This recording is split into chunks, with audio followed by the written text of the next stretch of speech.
মহানায়ক উত্তম কুমারের পুত্রবধূ সুমনা চ্যাটার্জির একটি সাক্ষাৎকার নিয়েছিলেন আনন্দলোক পত্রিকার দুইজন সাংবাদিক। আমাদের আজকের পর্বের আলোচনার বিষয় আমরা শুরু করব সেই সাংবাদিকদের জবানিতে। এছাড়াও থাকছে মহানায়ক পুত্রবধূ সুমনা চ্যাটার্জির আরও অন্যান্য কাহিনী। তো বন্ধুরা, আজকের পর্বটি শুরু করবার আগে একটি অনুরোধ করব, অবশ্যই ভিডিওটি শেষ পর্যন্ত দেখবেন। আর আপনি যদি এই ধরনের ভিডিও দেখতে পছন্দ করেন তাহলে অবশ্যই ভিডিওটিতে একটি লাইক দিয়ে চ্যানেলটি সাবস্ক্রাইব করে পাশে রাখা নোটিফিকেশন আইকনটি অল করে রাখবেন। তো চলুন আজকের পর্বটি শুরু করা যাক। মহানায়কের নাতনি নবমিতার জন্যই অ্যাপয়েন্টমেন্টটা হয়েছিল। ফোনে আশ্বস্ত করেছিল, আমি থাকবো না, তবে উনি থাকবেন, কথা বলবেন, আপনারা আসুন। সেই মতো পরদিন বেলা ঠিক 11টায় পূর্ণ সিনেমা হলের উল্টো দিকের ক্রসিং দিয়ে সোজা ঢুকে গিরিশ মুখার্জি রোডের সেই ইতিহাসের সামনে গিয়ে দাঁড়ালাম। তারপর কালো দরজাটা আলতো ছুঁতেই চোখের সামনে হাট হয়ে গেল বাঙালি চিত্তের এক প্রাণ পুরুষের সাম্রাজ্য, মহানায়ক উত্তম কুমারের বাড়ি।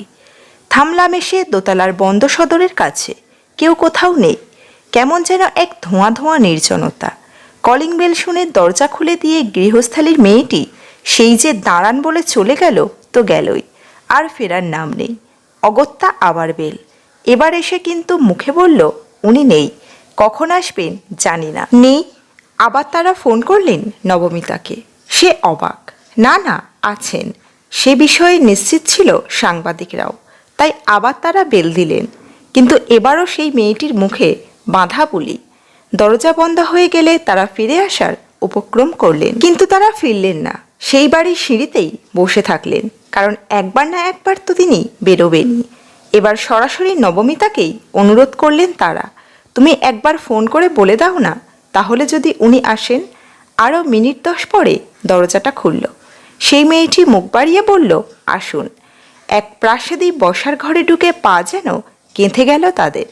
প্রতিটা দেওয়াল, প্রত্যেক আনাচ কানাচ থেকে নির্বিশেষ নজরে যেন চেয়ে আছেন মহানায়ক। মেহগনি কাঠের পুরনো সব আসবাব থেকে বেরিয়ে আসছে বৈঠকি গন্ধ। সময় যেন থেমে আছে 70-এর দশকে। এভাবে আরও 10 মিনিট কাটল তাদের। খবরের কাগজের ফটোগ্রাফার আর তার লেন্সকে এই নস্টালজিয়ার সামনে থামিয়ে রাখা যায় নাকি? ঠিক তখনই ভেতরের একটা ঘরের দরজা খুলল। অত্যন্ত মাপা এবং ধীর পায়ে বেরিয়ে এলেন মোমের মতো এক নারী, সংকুচিতা, একটু যেন জড়সড়। সাজ এবং সজ্জার আড়ম্বর নেই বিন্দুমাত্র, তবু তার নীরব আভিজাত্য আর অনুচ্চারিত মমতাকে স্বতঃস্ফূর্তভাবে উঠে দাঁড়িয়ে সম্ভাষণ জানাতেই হয়। ক্যামেরা দেখে আরও যেন গুটিয়ে গেলে। তার আপত্তি থাকলে একটা ছবিও তোলা হবে না। আশ্বাসটা তার মুখে এবার একটু প্রাণ নিয়ে এলো। এতক্ষণে পরিষ্কার হলো, চির অন্তরালে থাকেন বলেই এ ঘরে প্রবেশাধিকার মানা। শুরু হলো কথা, প্রথমে মামুলি, একটু পরে বিবিধ, আর তারও পরে বাঁধ ভাঙল সমস্ত নস্টালজিয়া। তার বিয়ের পাকা দেখা থেকে শুরু করে বাঙালির সোনালী স্বপ্নের শেষ সূর্যাস্তের লগ্ন অবধি প্রতিটি অনুপরমাণু সাজিয়ে দিলেন সামনে। ঠিক কোন কোন ফ্রেমের ছবি কোন কোন প্রসঙ্গের সঙ্গে মানায় নিজেই বেছে দিলেন সাংবাদিকদের। তবে লেন্স তার দিকে ঘুরলে একবার মৃদু আপত্তি। হাত দুটো সবিনয়ে ধরার পর ক্যামেরার মুখে হাসলেন শেষে। পাক্কা 2.5 ঘন্টা পর সিঁড়িতে নামার সময় এগিয়ে দিতে তিনি এলেন। বাঙালির ম্যাটিনি আইডলের সরবতাকে এমনই প্রাণ দিয়ে অক্ষুণ্ণ রেখেছেন তিনি, নিজে নির্জন থেকে। তাকে নিয়ে সবচেয়ে উচ্চকিত হতেই পারতেন একমাত্র এই মানুষটি, সুমনা চট্টোপাধ্যায়, উত্তম কুমারের পুত্রবধূ। এবার ফেরা যাক অতীতে। একটি মেয়ে, আর 5টা মেয়ের মতোই উত্তম কুমারের ফ্যান। তার ছবি এলেই দেখতে যান, বন্ধুদের সঙ্গে আলোচনা করেন তাকে নিয়ে, হয়তোবা নিজের মনে স্বপ্নের জগৎ তৈরি করেন কখনো কখনো। তখন কি মেয়েটি ভাবতে পেরেছিলেন ঘুণাক্ষরেও যে এই উত্তম কুমার একদিন হবেন তার অত্যন্ত আপনজন? উত্তম স্নেহের একটা বিরাট অংশ আসবে তার ভাগে। অথচ ব্যাপারটি ঘটেছিল এই রকমই। 46 গিরিশ মুখার্জি রোডের বাড়িতে বউ হয়ে এলেন সুমনা। স্বামীর নাম গৌতম চ্যাটার্জি, শ্বশুর উত্তম কুমার। পুত্রবধূ কি চোখে দেখেছেন তার শ্বশুরকে? শ্বশুরই বা কেমন ভালোবাসতেন তার বৌমাকে? এসব আন্তরিক প্রশ্নের উত্তর শুধু সুমনাই জানেন এখন। তাই ধীর গলায় সুমনা দেবী বলে চললেন, শ্বশুর হিসাবে যা চেয়েছি সবই পেয়েছি ওর মধ্যে। কর্তব্য পরায়ণ, খোঁজ খবর নিতেন প্রতিদিন। বাড়িতে এলে আমি জিজ্ঞেস করতাম, বাবি চা খাবেন? খেতেন মাঝে মাঝে, তবে বেশিক্ষণ দাঁড়িয়ে কথা বলতে পারতেন না সুমনা। কীরকম যেন ভয় ভয় করতো, অথবা অন্য কোনো অনুভূতি যার নাম নেই। ঠিক এমনটি হয়েছিল বিয়ের আগে, যেদিন আশীর্বাদ করতে সুমনাদের বাড়িতে আসেন উত্তম কুমার। এসেছিলেন সন্ধ্যায়। বাড়ির সামনে উৎসুক জনতার ভিড়, বাড়ির ভিতরে সুমনা। তার মনে একরাশ অজানা উত্তেজনা তোলপাড় করছে। উত্তম এলেন, সঙ্গে আরও অনেকে। সময় মতো আনা হলো সুমনাকে। আশীর্বাদ করে মাথায় সোনার মুকুট দিলেন শ্বশুর উত্তম।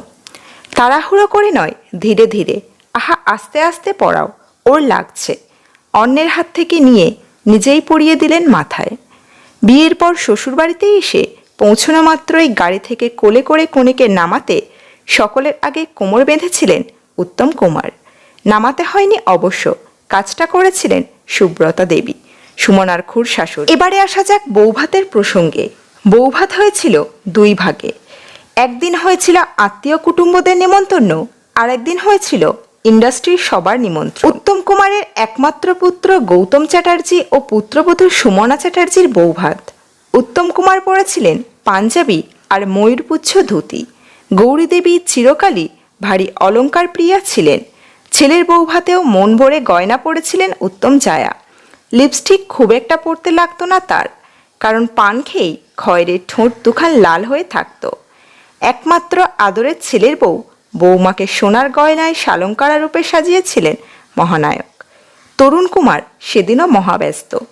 একে এত শিল্পী আসছেন, তার উপর দাদাও তো মহাতারকা, তাই দাদাকেও সামলে রাখতেন তিনি। গৌরী দেবী চিরকালই একটু আপন ভোলা, তাই সংসারের রাজ ধরতে হতো তরুণ জায়া সুব্রতা চ্যাটার্জিকে। গৌতম সুমনার সন্ধ্যের অনুষ্ঠানের জন্য দক্ষিণ কলকাতার ল্যান্সডাউনের একটি আভিজাত বাড়ি ভাড়া করা হয়েছিল। আলোয় সেজে উঠেছিল বিয়েবাড়ি। যে বিয়েবাড়ির কর্তা স্বয়ং উত্তম কুমার, সেই মহানক্ষত্রের কি আর আলোর প্রয়োজন আছে? আর সেদিন এমন কোনো নক্ষত্রের শিল্পী ছিলেন না যিনি ওই অনুষ্ঠানে আসেননি।